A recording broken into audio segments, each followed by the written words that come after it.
So I like to walk around a little bit sometimes, so I'll have to try to train my mind not to do that here so you can hear me. First off, want to say thank you very much for inviting me here. The hospitality that I've received is greater. No greater hospitality can be conceived. So I'm really appreciative to be here, and everyone with the foundation. Everyone's been super kind. What I figured that I'd do is I would kind of give you some background information before I give this paper. So I am Dr. Tyler McNabb from St. Francis University. What I primarily do in my work is religious epistemology. So epistemology is study of knowledge, right? So religious questions about the study of knowledge, like can we know that God exists, right? That's what I primarily do. However, I do some kind of more general philosophy of religion. I've developed a couple of different arguments for God's existence. In my religious epistemology volume, which can be found in the Cambridge Elements series, I helped develop an argument for God's existence from the nature of knowledge and from the fact that we have knowledge. In my recent volume within the same series, God and Political Theory, I develop an argument actually from the existence of political authority. So the idea that the state has authority over its citizens, and how do we make sense of that? And I argue that God is actually the best explanation. But nonetheless, in 2020, I guess, during COVID, everyone's favorite time, right? I decided, you know what, I'm going to kind of take a break from the sort of stuff I normally do. And I read kind of a well-known philosopher in my discipline named Graham Oppy. And I was like, what does Graham Oppy have to say about a kind of well-known or famous proof within my tradition? So I come to you from the Catholic tradition, and there's a philosopher named St. Thomas Aquinas. St. Thomas Aquinas has, in his Summa Theologica and Summa Contra Gentiles, an argument for God's existence known as the first way. It's also known as the Aristotelian proof. So I don't know if I have any Aristotle stands in here, but this hopefully will sound familiar to you upon hearing it. Roughly the idea is this. Change is the movement from potentiality to actuality. So, you know, this podium, perhaps, I don't know, has a potential to be moved, right? It could be pushed down, right?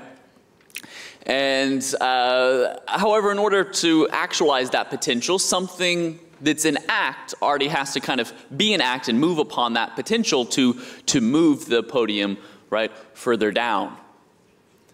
I am from the great country of Texas originally, and in Texas, we're kind of known for our love of guns, right? There's no guns that we don't like to shoot. So I don't know, say that glass over there. That glass has the potential to be broken. You know, if I took out my old Western-style guns or something and shot at the glass, I would move that glass's potential to be broken and turn that into act. It would be actually broken, right? It would have that actuality of being broken. But again, in order to move upon the potential for that glass to break, there needs to be something already in movement, already something in act that moves upon that potential and turns that potential into act, right? And the idea is that, you know, there are two types of causal chains that people in my tradition like to talk about. Something called per accidens and something called per se causal chains. And so per accidens causal chains are those causal chains where the cause can cease to be, but nonetheless the effect still is there. So my wife is here with me, Priscilla. We have together 5 kids. That's right, 1, 2, 3, 4, 5. Eden, Elijah, Ezra, Eva Maria, and Ezekiel.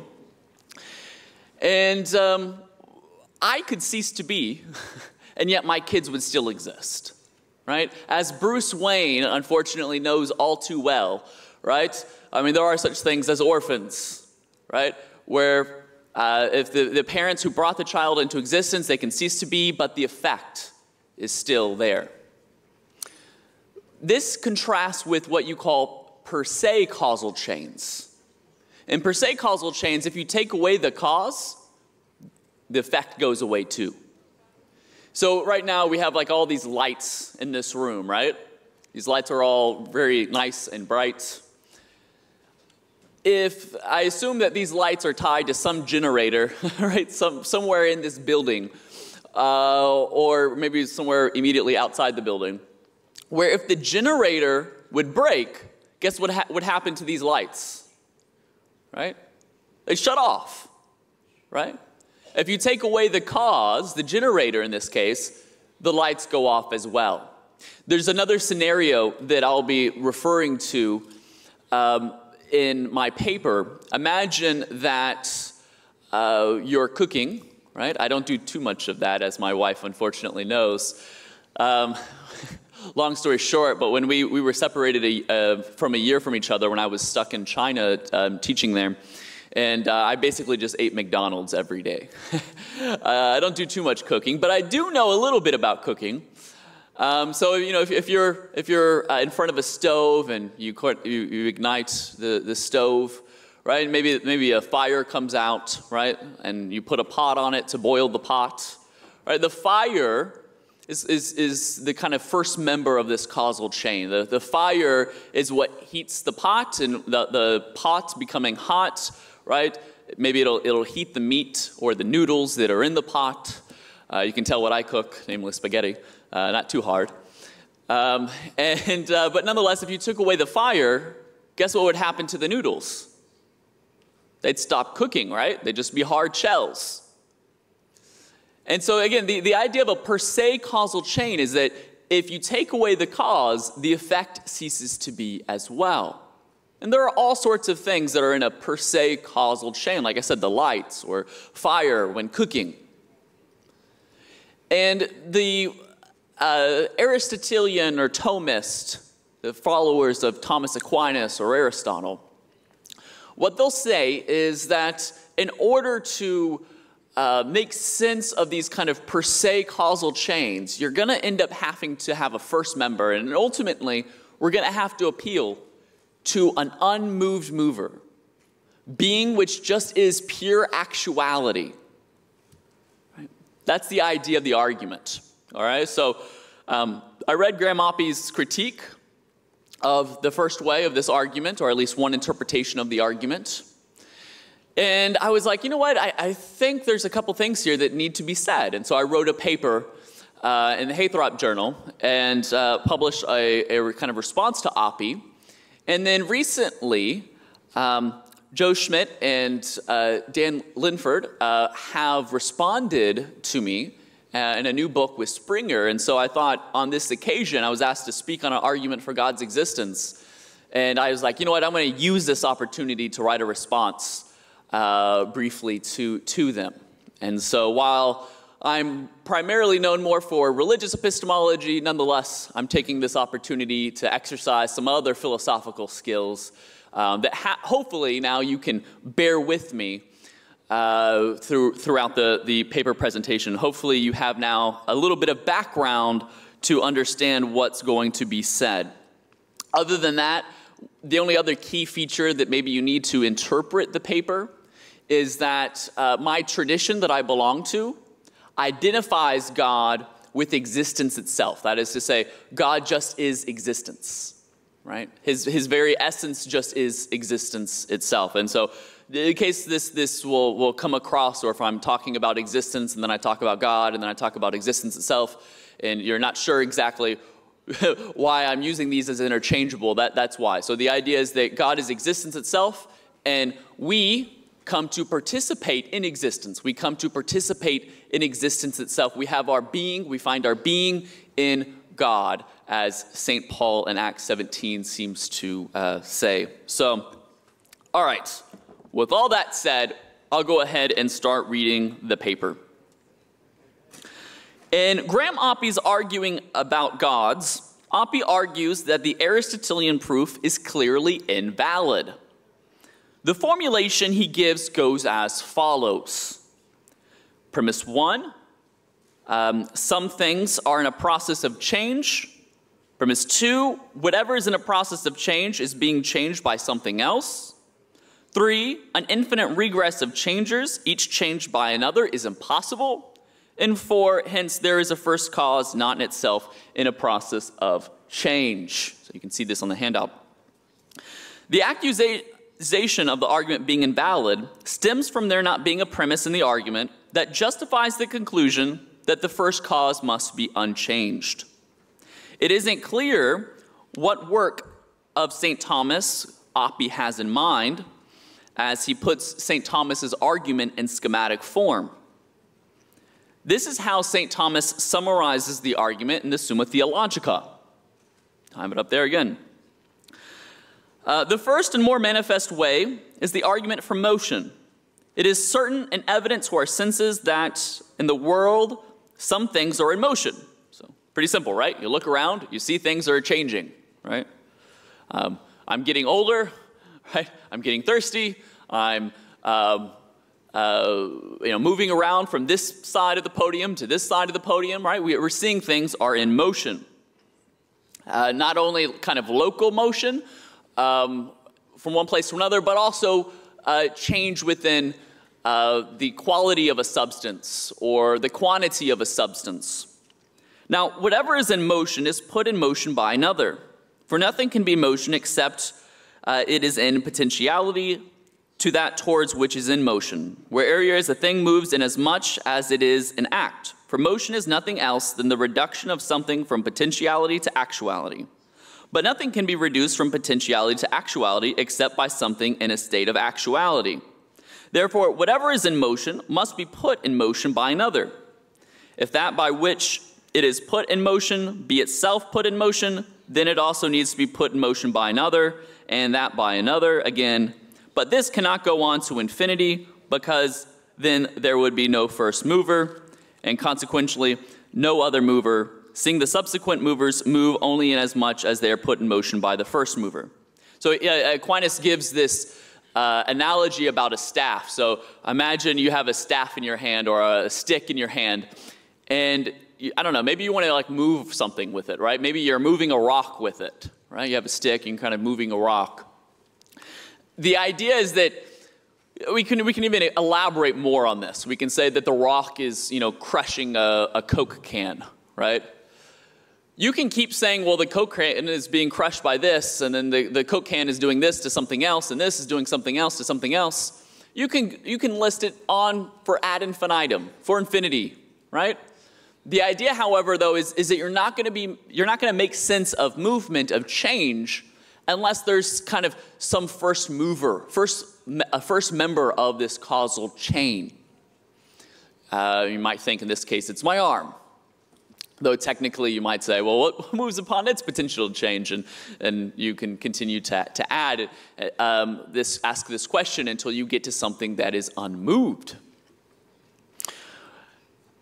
Same way, if you can imagine that there's like an infinite number of train cars, right? One train car is pulling another train car, it's pulling another train car, it's pulling another train car, right? You can say that, but unless there's an engine somewhere, the train's not going to move. You're going to need a first member, kind of grounding the source of causation in these per se causal chains. And so Aquinas here is just elaborating on that. As McNabb and DeVito have pointed out, the assumption that the first cause is unchanged is implicit, since whatever is in motion must be put in by another, and because postulating an infinite number of instrumental causes does not help us in making sense of hierarchical causation, we are simply left with needing there to be a first cause that is itself unchanged.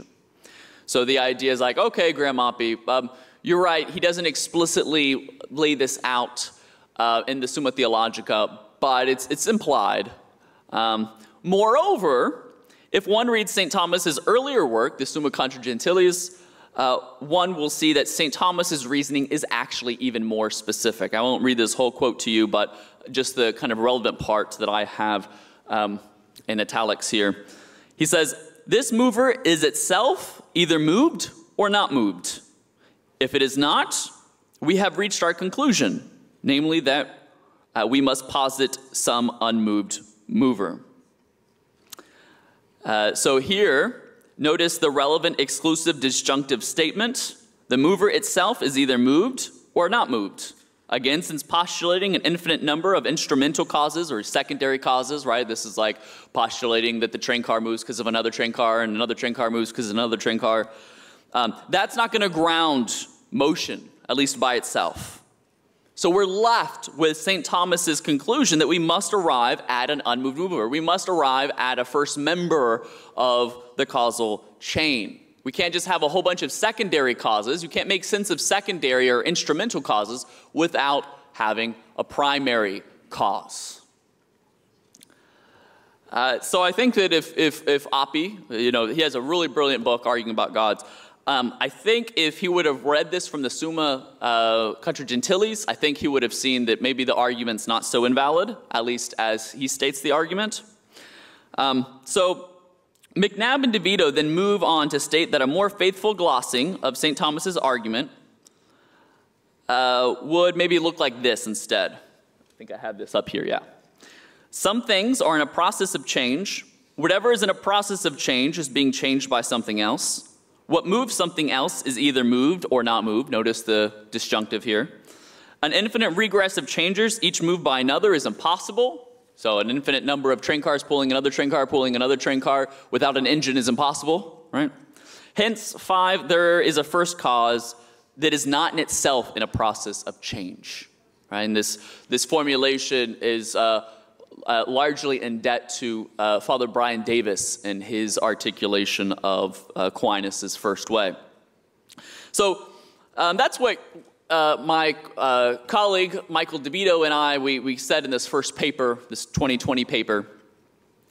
And like I said, recently, at the very end of last year, Joseph Schmid and Daniel Linford have responded to this formulation, arguing that the syllogism that we give is only valid if we interpret for being an infinite regress of changers, each changed by another is impossible. If we interpret for in a way that says that A, the conclusion as saying that there is at least one first cause of at least some changes, not in itself in a process of change, and B, for is interpreted as denying the possibility of the following conjunction. BI, every first member in every per se causal chain of change is itself changed in a manner unrelated to the causal power of the series for which that first member serves as a terminus, and B, 2, every first member in every per accidence chains of change is changed in some manner, whether in a per se or per accident series. Of course, Schmid and Linford proceed to argue that a denial of BI or B1 and B2 is unmotivated. There is nothing that McNabb and DeVito offer that demonstrates that the first member of a per se causal chain must be unchanged in every respect. Perhaps we could imagine a first member of a per se causal chain is moved not in respect to the relevant power it gives to others, but in some other non-relevant respects. Schmid and Linford give the example of the water, pot, stove, fire causal chain. This is the example I gave to you earlier. The fire acts as the first member of the causal chain. That is, the water boiling in the heated pot is ultimately grounded in the fire itself. Nonetheless, the fire is not wholly unmoved, right? The fire possesses certain potentialities that need to be moved on in order for the fire to exist. It has potentialities that aren't necessarily relevant to it heating up the pot, right? Cooking the spaghetti noodles, but nonetheless, it still requires something external to it to move upon those potentials for the fire to exist. What we arrive at then is simply that there is some entity E that is not presently moved in respect of the causal power or property of the series for which E serves as a terminus. But this, of course, doesn't mean that the first member itself doesn't have potentiality. As Schmid and Linford put it, this conclusion only delivers a world populated by disparate, mundane, unmoved movers, for fire, minds, etc., each of which has built-in power to cause changes in the respective series of changes. But the idea is that nonetheless, these aren't like the unmoved mover, so to speak. They still have potentialities. It's you know, fire or minds. This isn't pure actuality, right? Earlier I said that in order to make sense of change, we need to ground change in something ultimately that is just pure existence, pure actuality. And so obviously fire would fall short of that, or a mind would fall short of that. To their credit, Schmid and Linford are open to the possibility that the Thomists might try to argue that a unique first member of a causal chain must be pure actuality. They go on to explore this possibility, calling this reply the path forward. One approach that Schmid and Linford entertain comes from Ed Feser. Feser endorses a principle that says action follows being. According to Schmid and Linford, Feser cashes out the principles as follows. Since S exists F-wise, F will then act F-wise. Schmid and Linford then understand Feser to argue that if T existed in a changeable manner, then T would act in a changeable manner. But if one of T's actions is unchangeable, then so is T.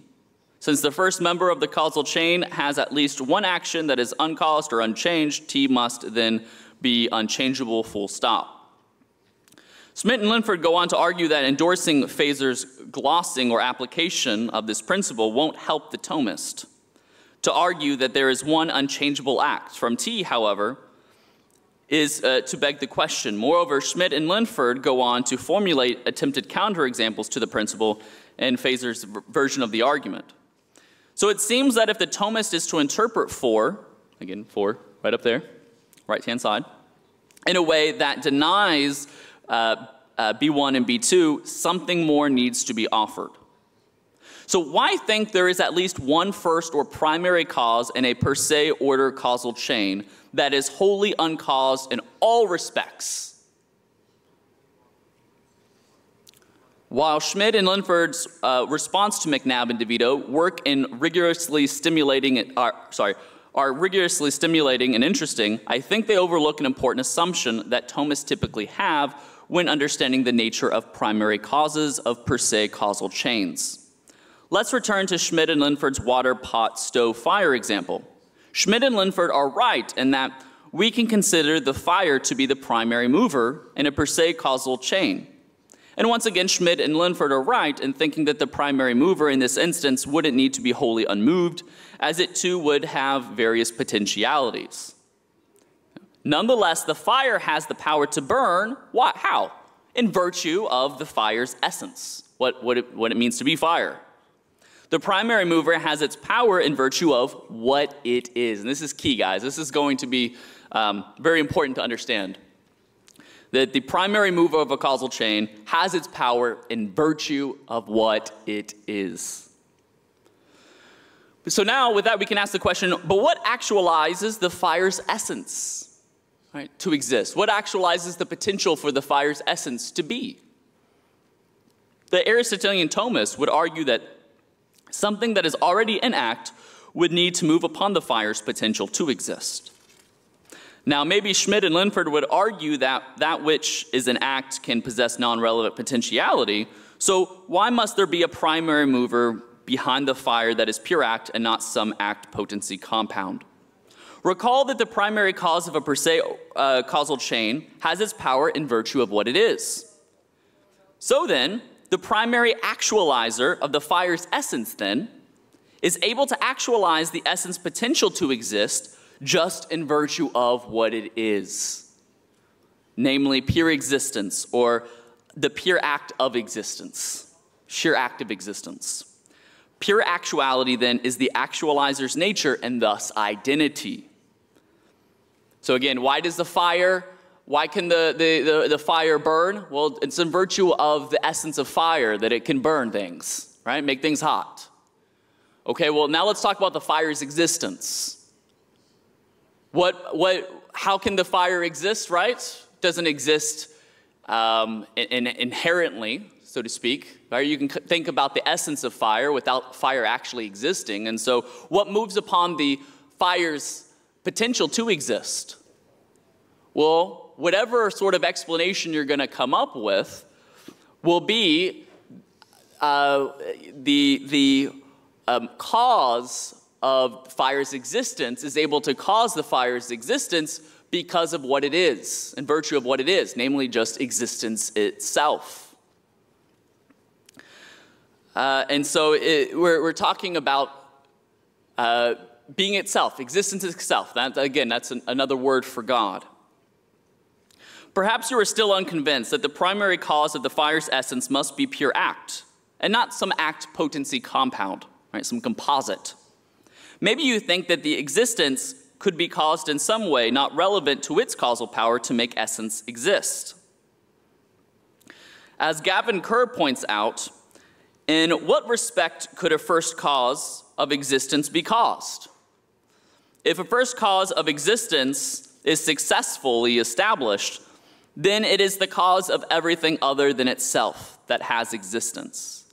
To suggest that such a first cause of existence could be caused in some respect would be to suggest that it is caused by what it itself causes.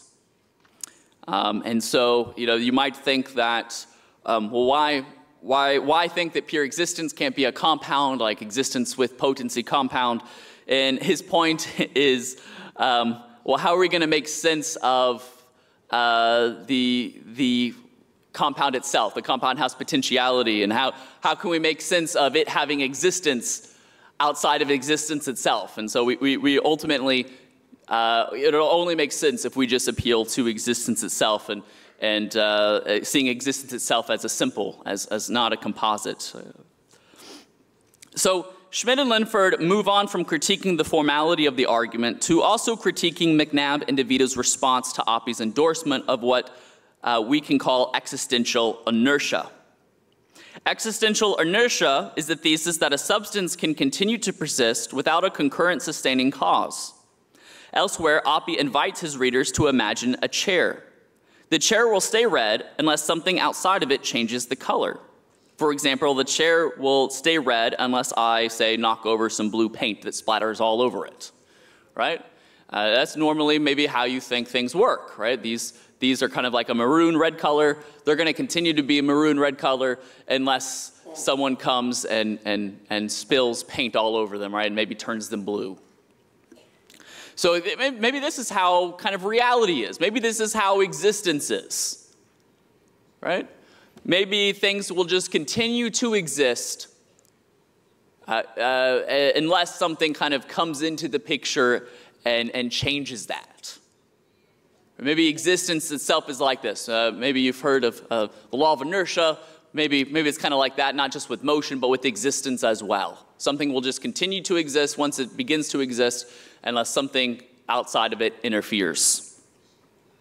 In response to Oppie, McNabb and DeVito, inspired by Fazer, argue that the chair will not remain red unless it has the right microchemical properties situated in the appropriate way. That is, there is something that needs to continually be in place in order for the chair to remain red. And of course, those microchemical properties have the potential to be arranged in the right way. But what moves upon this potential? The need for a primary cause in this causal chain is evident.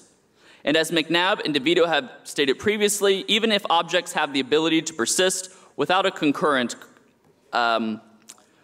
sustaining cause, there is still a question about what moves the potential of such objects to have the sort of natures that they have, such that they're able to persist without such a cause.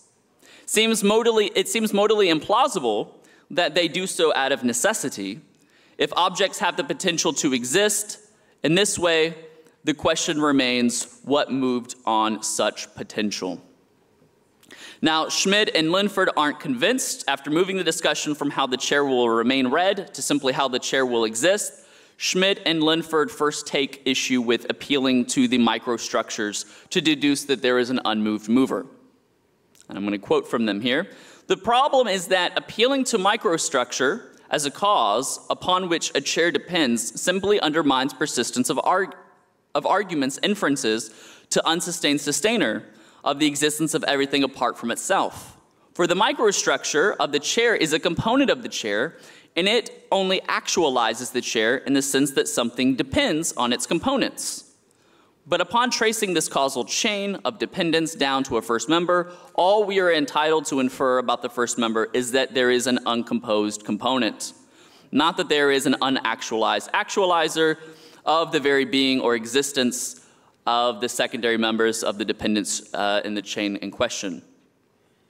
So basically they say, okay, you're talking about these microchemical properties all needing to be arranged in the right sort of way in order for the chair to be read, to remain in read, right? If these microchemical properties were changed in some sort of way, then the chair would cease to be read. So you need these sustaining cause of the microchemical properties being arranged in the right sort of way. And they say, well, won't that just get us, though, to like not an unmoved mover, but an uncomposed component, right? The components of the chairs. And here I take them to mean components of the chairs would be like corks or something. Second, Schmid and Linford argue that McNabb and DeVito have confused the material cause of a chair with the efficient cause. The structure of a chair is what the chair is made up of. It isn't what causes the chair to be. So Aristotle has these four causes for those of you who are familiar with it. Material cause, the formal cause, the efficient cause, and the final cause. And the objection here is that maybe I'm confusing, me and DeVito are confusing the material cause with the efficient cause. So here, finally, Schmid and Linford also argue that McNabb and DeVito have explicitly rejected an Aristotelian top-down approach to part-whole relationships, which is a typical Aristotelian view of things, where the idea is that what makes, say, my heart, right? What makes my heart have the end of pumping blood, right? Is my nature, my human nature sort of informs my parts of their meaning or design, so to speak. And so they say, well, that's kind of the Aristotelian way of talking about parts and whole relationships, and it seems like you're not doing that. It seems like you're talking from the bottom up, from the microchemical structures to the whole thing itself. And this seems to be at odds with kind of the Aristotelianism that is oftentimes endorsed whenever you endorse the first way, the Aristotelian proof. So this seems ironic, given that the argument we defend is grounded in Aristotelian thought. So now I'll respond to each charge in turn. By uncomposed components, I take it that Schmid and Linford have in mind something like corks. What McNabb and DeVito have shown then is that eventually we will need to bottom out in fundamental parts or corks that make up the chair. Further building blocks are simply not required, so they say. McNabb and DeVito haven't established more than this. Let's concede for a moment that McNabb and DeVito have only established that behind the chair there are fundamental particles. Nonetheless, corks have the potentiality to exist in certain ways and to build substances by being in relations with other corks and so on. Having potentiality then, corks are composites. They have existence, but also potentiality, so they're composites. And according to this tradition that I'm articulating, composites need explanations for why the potency and existence are together, right? Corks then stand in a relation to potency. So what explains why the existence and potentiality are together here? What explains the composite, right? What moves upon the potential of these corks to be in the way that they are? Again, we need to appeal to something outside of the fundamental components.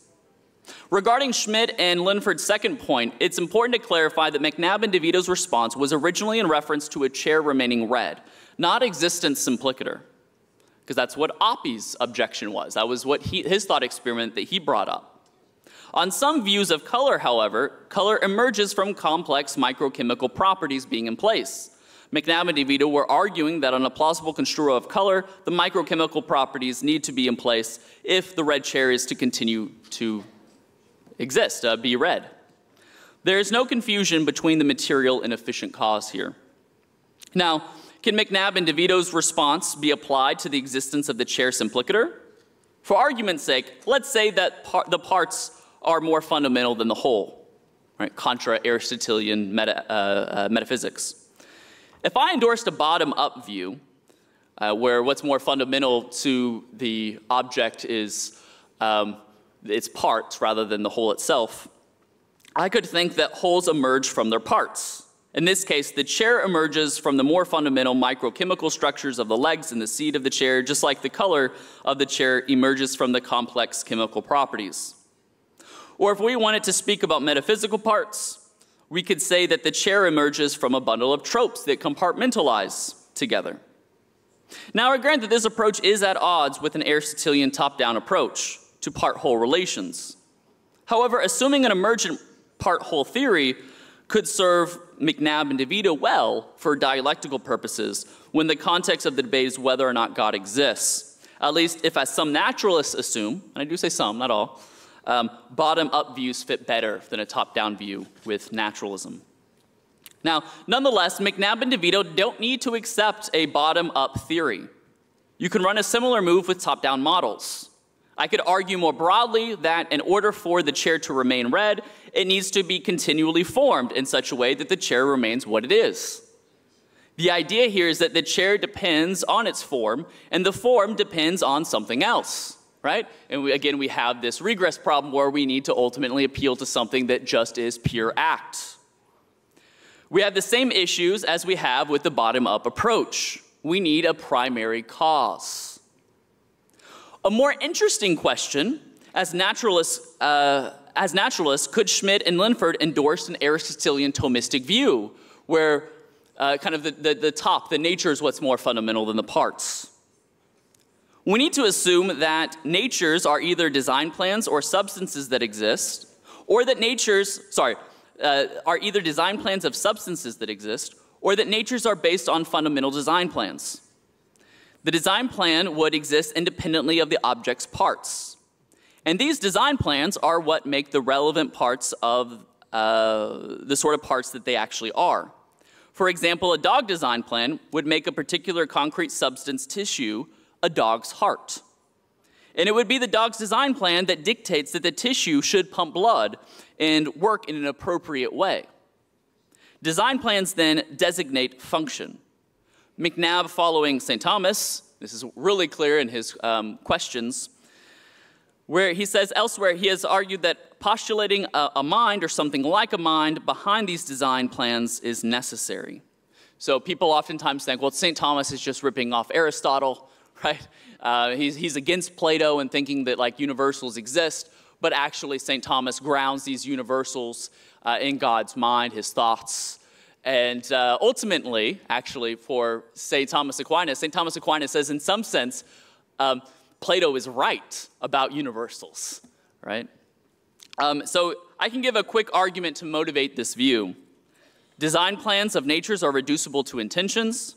Intentions are grounded in a mind or something like a mind. Therefore, design plans are grounded in a mind or something like a mind. The argument's clearly valid, and I doubt many will reject two. That leaves us with one. I suppose that a Platonist could argue that design plans simply exist as abstracta. I find this to be a peculiar view. It would indeed be odd to find out that design plans exist without intentions behind them. I'm not even sure really if we can make sense, if we could call these actually design plans. It isn't clear to me. And of course, there are concerns related to whether these abstracta would need further explanation. What sort of explanation could there be for design plan abstracta? I guess you would just have to say that they exist necessary or no explanation at all, it's brute. Maybe instead of denying one, we can concede that a transcendent mind isn't necessary to ground the design plan of humans, the form of humans. Perhaps human minds ground the existence of human design plans. This, of course, seems like a non-starter, for how can the human mind ground the human mind design plan without already possessing a human mind design plan? Right? You get this viciously bootstrapping scenario. All right, so engaging with these issues at length is clearly beyond the scope of the paper. I simply aim to show that naturalism, being consistent with an Aristotelian Thomistic approach to part-whole relations, is far from clear. There's going to need to be a lot more said on both sides, right? Not just on my side, but on their side as well. It would be much easier just to assume kind of a bottom-up approach to part-whole relations, I think, when discussing kind of naturalist views of part-whole relations. Now, Schmid and Linford might argue that there are other bottom-up or top-down approaches that can avoid McNabb and DeVito's initial response to Oppie about color. Nonetheless, I think, again, this needs to be argued for. It seems like a continued discussion is necessary.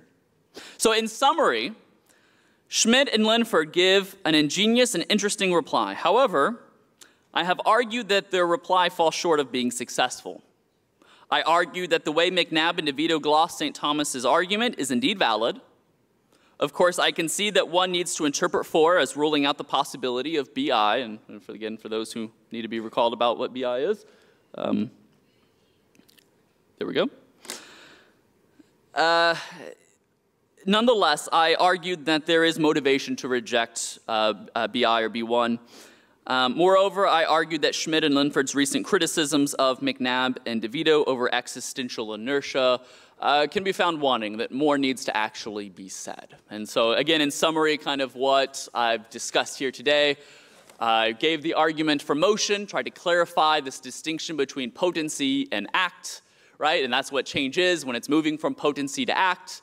We talked about how there are two types of causal chains, per accidents and per se causal chains. Per accidents are where the cause can cease to be, but the effect still exists, like Bruce Wayne and his parents, right? Batman. And per se causal chains are in reference to if the cause ceases to be, the effects also cease to be as well, like, say, the lights in a generator ceasing to be broken. And the idea, again, of this argument is that in order to truly ground change, to ground something moving from potency to act, something in act outside of it, right, has to be moving upon that potential, right? And that ultimately here, we're going to end up having to postulate, at least with one series of per se causal chains, that there is this unmoved mover, a being which just is pure actuality. And then in objecting to this, we talked about kind of validity concerns, and I argued that these validity concerns need not concern us because Schmid and Linford kind of concede, like, okay, yeah, your argument can be valid, but you have to have motivation for rejecting where is it? B1 and B2. And I argued that there actually is good reason for that. And that's because if we're talking about existence, what moves upon the potential for the fire to exist, right? Well, whatever is moving that potential is able to cause the existence of the fire in virtue of what it is, namely existence itself. And I argued that the sort of worries about color and material cause, confusing that with efficient cause, need not be, since some views of color are such that they emerge from the material constitution of the object, certain microchemical properties. We don't need to accept a bottom-up view. If they prefer, we can do top-down view, but I argued that the top-down view is better suited, I think, on theism. And finally, even if we only get to an uncomposed composer of uncomposed parts, so to speak, these parts are still going to have potentiality, and there's still going to need to be further explanation for what moves these components, fundamental components, to be in the way that they are, right? Thank you, Taylor, yes, for your punctuality. I guess we need to take questions now. Okay. If you have anything more to say. Yeah, I was just going to say, so on my time I have 44 minutes and 20 seconds, so I still have 40 seconds. Okay. I was just a kind reminder. I was just going to say that in their book, they also kind of deal with what I'm talking about, these kind of deonte issues. And they argue that maybe this sort of response that I'm going to give won't work. Maybe there's this vicious regress consideration if parts also have to have the ground their existence in existence itself, but I don't think that's the case. I think substances only need to be grounded in reference to their existence. And they also try to pull some sort of reductio ad absurdum with respect to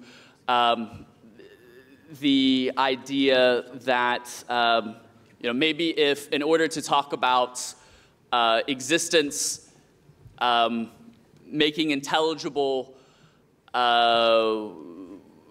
composites, and we need existence to exist before we can make intelligible composites. They try to run a reductio that I don't think works either. But anyway, that's all for now. Thank you very much for listening. I'm ready to engage any sort of questions or objections that you might have for me. Thank you for having me.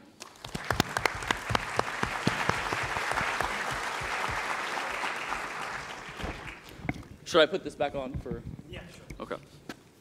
Thank you, Taylor, for your insightful talk, which covers the discussions in the literature and the classical theism and the responses to classical theism and your response to that criticisms.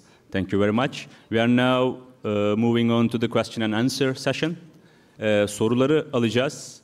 Soruların sunumla alakalı olmasını hatırlatmak istiyorum. Sunumla alakalı olursa yani yapılan sunumun içerisindeki tartışmalara ve oradaki anlaşılmak istenen veya değinilmek istenen hususlara dair olursa sevinirim. Soruları alabiliriz şimdi. Ben birbiriyle bağlantılı iki soru sormak istiyorum. Şimdi infinite regress is impossible. You said that. But how do we reconcile that? On the one hand, the universe is eternal, and the eternality of the universe allows that infinite regress is possible. For instance, when we regard that you can go back infinitely, it can turn out to be infinite regress on the one hand. But if you said that the universe is finite in terms of space, therefore infinite regress is impossible. There must be first cause. How do you understand that the universe is finite in terms of space? Someone can say that the universe is limited. So therefore, Aristotelian view that first cause can have some problems on the one hand. My second question is that how do we make sure that the first cause is God? In terms of theism, for instance, when as a theist, when we say God, we understand that God is omniscient, God is omnipotence, God is omnipresence. Does first cause coincide that God refers to the theistic concept of God? Thank you very much. Thank you. Türkçe soramadım maalesef. Thank you, hocam. Thanks very much for those questions. So the first question, it would be good to explicate further that Aquinas is fine with their, theoretically speaking, fine with there being an infinite regress when it comes to per accidents, right? Per accidents causal chains. He's just not okay with the infinite regress in the case of per se order causal chains. So in with respect to the universe, right, and you can say that, you know, some event cause another event, cause another event, cause another event. These are per accident causal changes. These are where you can take away the cause, but the effect still will exist, right? What Aquinas is as after are per se causal chains, where if you take away the cause, the effect also ceases to be. It's hierarchical causal chains. And so you might say, for example, that, you know, this podium has the potential to hold up this water bottle, right? Well, what moves upon that potential? Well, maybe the ground, or, you know, what moves upon that? Maybe gravity. Or, that's the sort of thing where if you take out gravity, guess what happens to this? This is not going to be standing right here on the podium. And so he's talking about, in reference to per se causal chains, so it would be more like the train example where if one cart's moving another cart, moving another cart, moving another cart ad infinitum, you're still not going to get movement unless there is some source of an engine or something like that. And so that's what he's talking about. You can't just have an infinite number of secondary causes, right? This train car moves because it derives its power to move from this train car. And this train car moves because it derives its power from this train car. You're not going to make sense of these secondary causes, these instrumental causes, these derivative causes, unless we can have a first member here. And so that's what he has in mind. So that's consistent with an infinitely old universe. Now, personally, I think philosophically there's like some big problems with thinking the universe is infinitely old, right? Some of you who are familiar with the Kalam tradition know Al-Ghazali and know these sorts of considerations about traversing actual infinites and that sort of thing. But that's how Aquinas was actually very open to the idea that the universe is eternal. Rather, he thought it was by faith. So the Catholic tradition teaches that the universe is not eternal, and so he took that, he believed that on faith, but he didn't think there was some sort of conclusive proof for that. In reference to your second problem, so philosophers will call this kind of second stage problems or the gap problem. How do we get from a necessary foundation or an uncaused cause to actually God exists, right? With respect to this, you can do a couple of different routes, go to a couple of different routes. One route is to say, well, all right, well, if we're talking about pure existence, right, we're talking about something that's not a composite, something that has no potentiality, right? So that means it can't be within space and time. It's within space and time, it's going to have potentiality, right? So we're talking about something that's non-physical. We're talking about something, if it doesn't have potentiality, it doesn't change, right? So an immutable, non-physical, uncaused cause, right? So it's a cause, it's able to cause everything, so it's really powerful, it's spaceless and timeless, it's immutable. It sounds like we're getting to the attributes of God. Now, there are a couple of arguments that try to link that this unmoved mover would have intelligence, because something can't give what it doesn't have, and maybe can't cause intelligence if it doesn't have intelligence or something like it. There are others who will say, well, maybe it gets us very close to intelligence, but we need to support it with a further argument, say like the fifth way. And maybe we need to combine the fifth way with the first way to really get an intelligent, unmoved mover. But anyway, that's roughly a sketch of how that would occur. Thank you. Any further questions? Hocam, buyurun. Good morning for everyone. Mr. McNabb, you have mentioned about Batman and Bruce Wayne. Which part did you want to exactly emphasize? Is there any religious message which I missed in the movies or DC Comics? Yeah, so in the movies and in the comics, Bruce Wayne is famous for being an orphan, right? His mom and dad die. Usually the general story is that they're going to see some sort of show and they get robbed, and they unfortunately perish, and Bruce Wayne survives and is raised by Alfred, and then eventually becomes the Batman. So I was using that example to illustrate the difference between per accident causal chains and per se causal chains. So with per accident causal chains, the effect, namely Bruce Wayne, right? He's created from his parents, right? Mom and dad, they're like the efficient cause here. They can cease to exist, but yet Bruce Wayne will still exist. And that's unlike per se causal chains, where if the cause ceases to be, like the generator, the electric generator of this room ceases to be, well then guess what? The effects are all going to cease to be as well. This room will turn dark, right? So I was just purely giving this as an illustration to help explain the difference between per accident causal chains and per se causal chains. Also, Batman's awesome. So. Teşekkür ederim. Hoş geldiniz ve bu güzel sunumunuzdan dolayı sizlere şükranlarımı sunmak istiyorum. Ayakta bakayım. Herhalde yukarılara bakıyorsun, karşınızdayım.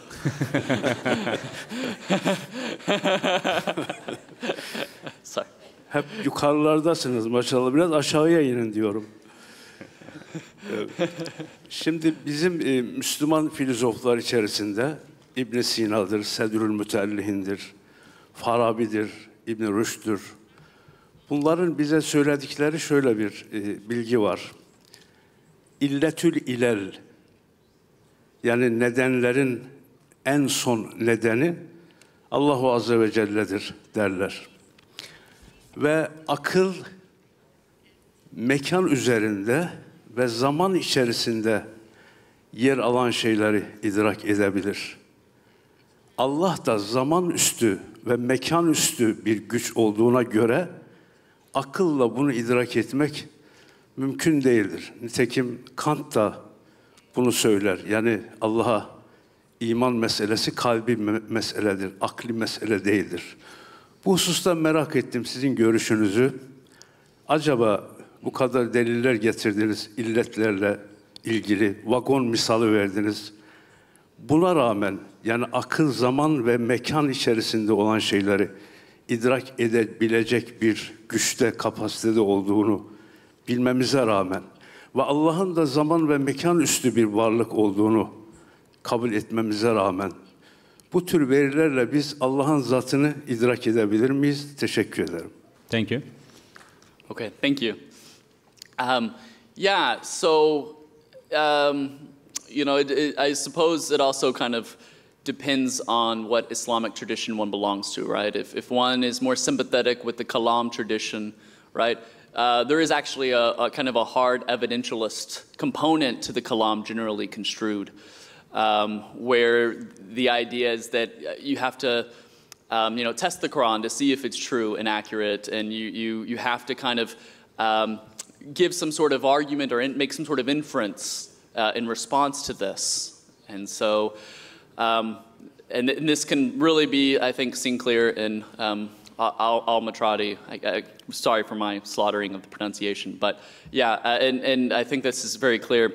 In some other schools, like the traditionalist school, like Ibn Taymiyyah, you see less of an emphasis, right?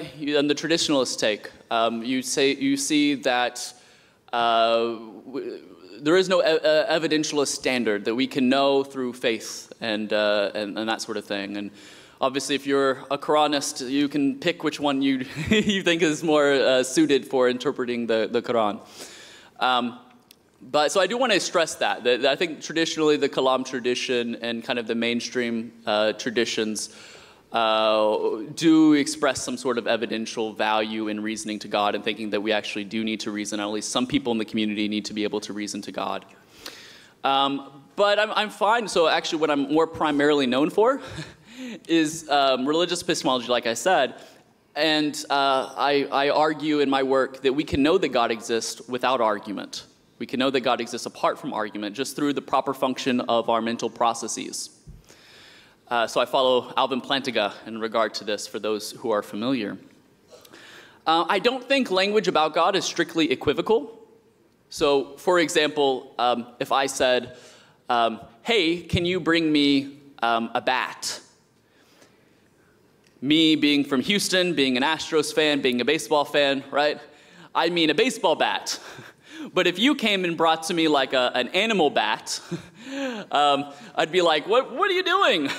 Why are you giving me this animal bat? I said I wanted a bat, the other kind of bat, right? We're using the same word, but we have two different meanings, right?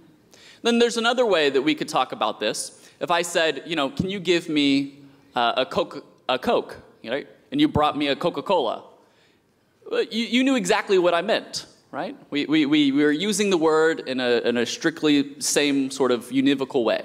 Right? Well, I think that language about God exists in between equivocal and univocal language. It's analogical, right? It's by way of analogy.